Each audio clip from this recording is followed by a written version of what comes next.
सर्वांना आपण ह्या ठिकाणी उपस्थित झाल्याबद्दल सर्वप्रथम मी the Buddhist society of India अर्थातच भारतीय बौद्ध महासभेच्या वतीने सर्वांचं ह्या ठिकाणी स्वागत करतो, धन्यवाद मानतो। आणि आज या ठिकाणी 1 जुलैला दीक्षाभूमीवरती जो अंडरग्राऊंड पार्किंगच्या संदर्भामध्ये म्हणजे अंडरग्राऊंड खोदकामाच्या संदर्भामध्ये जे काही प्रकरण घडलं ते सर्वांना आपल्याला माहितीच आहे। तर प्रकरण घडल्यानंतर पोलीस प्रशासनातर्फे आणि शासनातर्फे आणि स्मारक समितीच्या वतीने चुनून काही लोकांना म्हणजे टार्गेट करण्यात आलं आणि साहेबांना पेपरमध्ये जी मेन मथळ्याखाली जी न्यूज आली की काही म्हणजे आंबेडकरी जनतेच्या विरोधामध्ये गुन्हे दाखल करण्यात आले 123 असे 100 कुठल्या पत्रकारांनी। साहेबांनी ते वाचलं, साहेबांना सांगितलं गेलं मुंबईला पदाधिकाऱ्यांतर्फे तिथल्या स्थानिक पदाधिकाऱ्यांतर्फे की भाई अशा पद्धतीने दीक्षाभूमीचा जो जनआंदोलन होता त्याच्यामध्ये प्रशासन, पोलीस आणि स्मारक समिती यांनी जो काही हे केलेलं आहे, कट कारस्थान केलेलं आहे, त्याच्या विरोधामध्ये आवाज उठवण्यासाठी डॉक्टर बाबासाहेब आंबेडकरांचे नातू डॉक्टर भीमराव यशवंतरावजी आंबेडकर आमच्या आंदोलनकारी जनतेचा आवाज उचलण्यासाठी आंबेडकरी जनतेने जो काही आपलं सांकेतिक जो काही तिथं धरणं दिलं त्या धरण्याच्या समर्थनार्थ ह्या ठिकाणी नागपूरला येऊन पोलीस कमिशनर, कलेक्टर आणि जे मुख्य पदाधिकारी आहेत त्यांच्याबरोबर चर्चा केलेली आहे। त्यांना चेतवलं देखील, त्यांना सांगितलं की अशा पद्धतीचं जर काही कुठं कट कारस्थान होत असेल तर संपूर्ण आज नागपूरची जनता आहे, अख्ख्या देशामधून आमची जनता पेटल्याशिवाय राहणार नाही। तर आजच्या प्रसंगी भीमरावजी आंबेडकर साहेब आले, त्यांचं देखील मी ह्या ठिकाणी स्वागत करतो। धन्यवाद।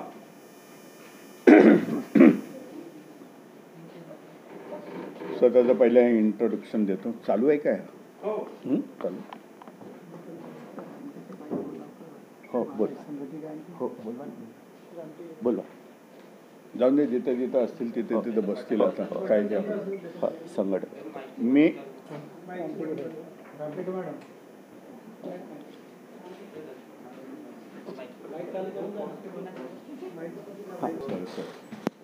बसा लवकर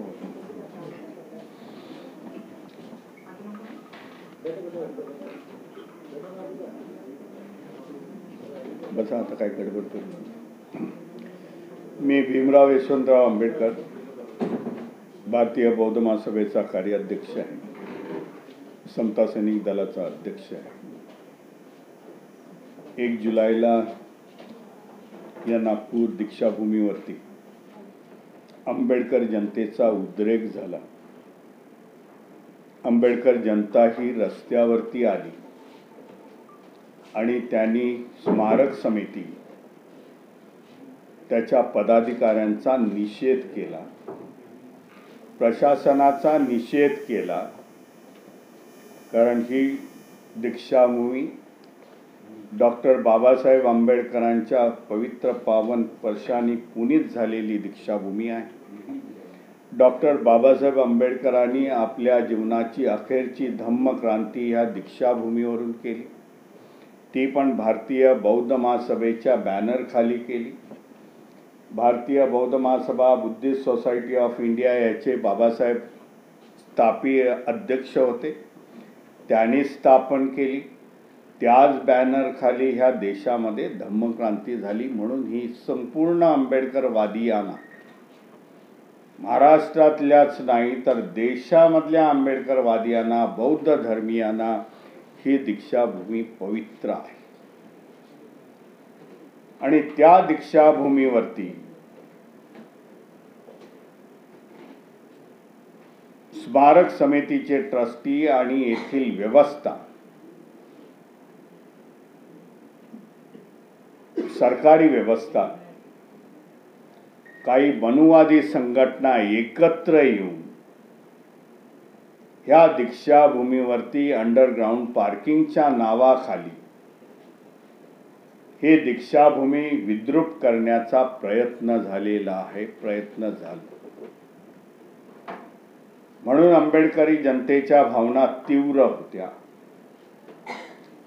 वेळोवेळी आमची भारतीय बौद्ध महासभा, समता सैनिक दल, विविध संघटना नागपूरमध्ये कार्यरत असलेल्या या दीक्षाभूमीच्या ट्रस्टींना सांगत होत्या की हे इथे नाही पाहिजे, अंडरग्राउंड पार्किंगची आम्हाला व्यवस्था नाही पाहिजे, की ज्या पार्किंगमुळे ह्याचं विद्रुपीकरण होईल जाईल. येणाऱ्या फ्युचरमध्ये दीक्षाभूमीच्या स्तूपाला त्याचे तडे जातील आणि त्याचं लाईफ कमी होईल. डॉक्टर बाबासाहेब आंबेडकरांच्या अस्थी त्या दीक्षाभूमीच्या भूमीमध्ये ठेवलेल्या आहेत, जतन केलेल्या आहेत. उद्रेक होण्याचं कारण हेच की गेली 3 महिने हे सगळं सांगत असताना देखील दीक्षाभूमीचे ट्रस्टी एका बाजूला, प्रशासन ऐकायला तयार नाही निवेदन देऊन सुद्धा. म्हणून शांततेच्या मार्गाने 1 जुलैला इथे निदर्शनं झाली. पार्किंग बंद करा, दीक्षाभूमीचं पावित्र्य राखा. आज नागपूरची जनता उतरलेली आहे, उद्या संपूर्ण महाराष्ट्र उतरेल, त्याच्या पुढे जाऊन देशामध्ये आंदोलन होतील, हा संदेश देण्याचा त्यांनी प्रयत्न केले. संविधानिक हक्क आहे निदर्शनं करणं, उपोषण करणं, एखाद्याचा निषेध करणं. हे करत असताना देखील इथल्या प्रशासनाने, पोलीस प्रशासनाने आमच्या कार्यकर्त्यांवरती FIR दर्ज केले. गंभीर प्रकारचे गुन्हे त्याच्यामध्ये दाखल केले, की जे घडलं नव्हतं म्हणून देखील गुन्हे दाखल केले. पोलीस प्रशासनावरती माझा दावा आहे, येथील व्यवस्था, येथील राजकीय पक्ष त्याच्यामध्ये मिळालेले आहे.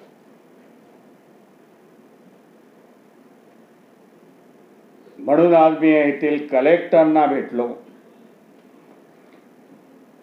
नागपूरचे पोलीस कमिशनरना भेटलो. ही गोष्ट त्यांच्या ठेवली. ज्या एजन्सी मार्फत काम होत आहे, नागपूर इम्प्रूव्हमेंट ट्रस्ट वगैरे ह्याच्या मार्फत त्यांना भेटलो. जनतेच्या तीव्र भावना त्यांच्या कानावरती घातल्या.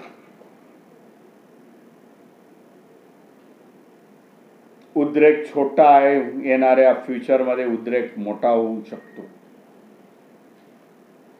आत्ताच्या आत्ता जी काही फायलिंग केलेली आहे, खड्डे खणलेले आहेत, ते लेवल करा.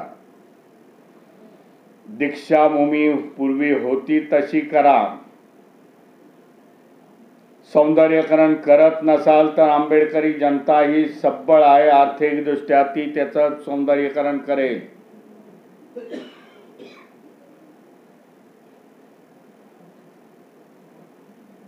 जे गुन्हे दर्ज झालेले आहेत ते गुन्हे मागे घ्या पहिल्यांदी.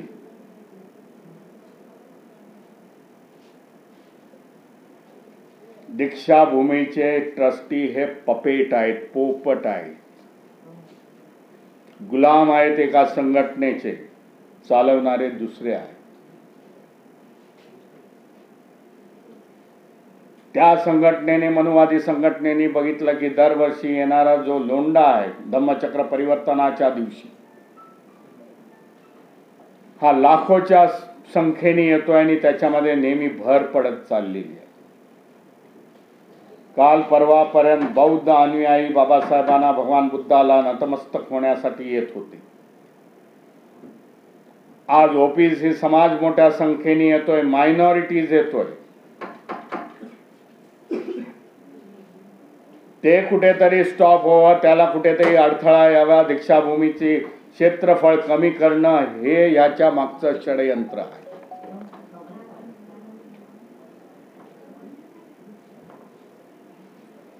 आणि त्याच्यासाठी दीक्षाभूमीची ट्रस्टी ही बळी पडलेली आहे.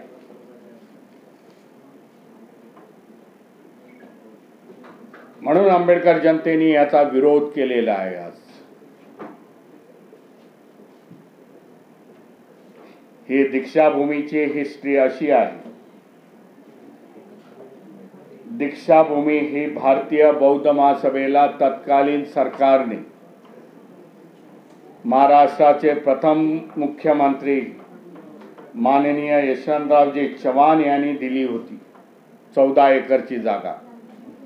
आजही त्याचे दस्तऐवज ओरिजिनल फॉर्म मध्ये आमच्याकडे अवेलेबल आहे.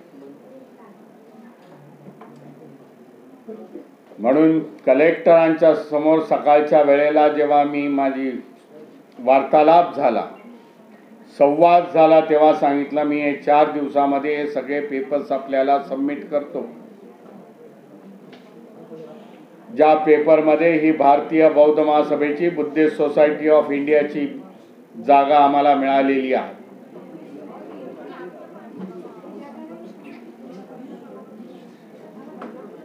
तशा प्रकारे नोंदणी प्रॉपर्टी कार्डवर त्यांनी 7/12 व्हायला पाहिजे. ही स्मारक समिती त्या काळामध्ये 80च्या काळामध्ये दीक्षाभूमीवरती चैत्य स्तूप निर्माण करावा त्याच्यासाठी स्मारक समिती होती की जी टेम्पररी होती. स्मारकाचं काम झाल्यानंतर स्तूपाचं हँडओव्हर बुद्धिस्ट सोसायटीकडे करेल. पण त्या काळी एक दीक्षाभूमीचे मोठे लीडर रिपब्लिकन पक्षाचे असताना त्यांनी हे होऊन दिलं नाही. आज त्यांचे चिरंजीव सेक्रेटरी आहेत. त्यांची आई देखील या ट्रस्टीमध्ये आहे दीक्षाभूमीच्या. ही कोणा बाप दादाची प्रॉपर्टी दीक्षाभूमी नाही आहे हे देखील सांगू इच्छितो. ही आंबेडकर जनतेची प्रॉपर्टी आहे आणि आंबेडकर जनता तिची देखभाल याच्या येणाऱ्या काळामध्ये करेल.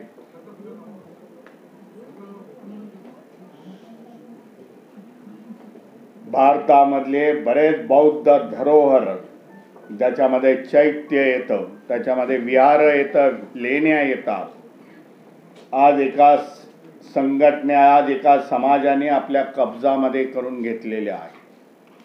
त्याचं विद्रोपीकरण आहे, त्याच्यावरती एन्क्रोचमेंट आहे, आक्रमण म्हणता येईल एन्क्रोचमेंटला.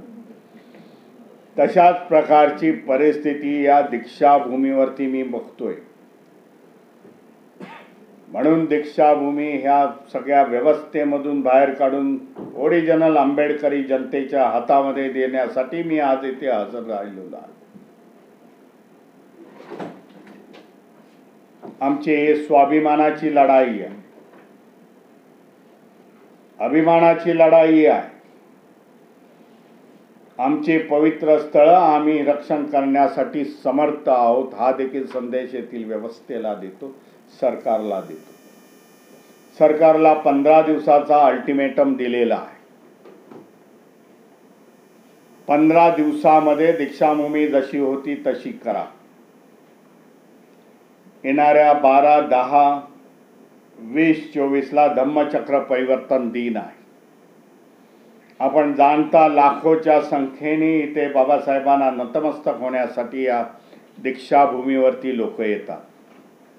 महाराष्ट्रातून आणि देशभरामधून, जगामधून लोक येत आहेत. दर उद्या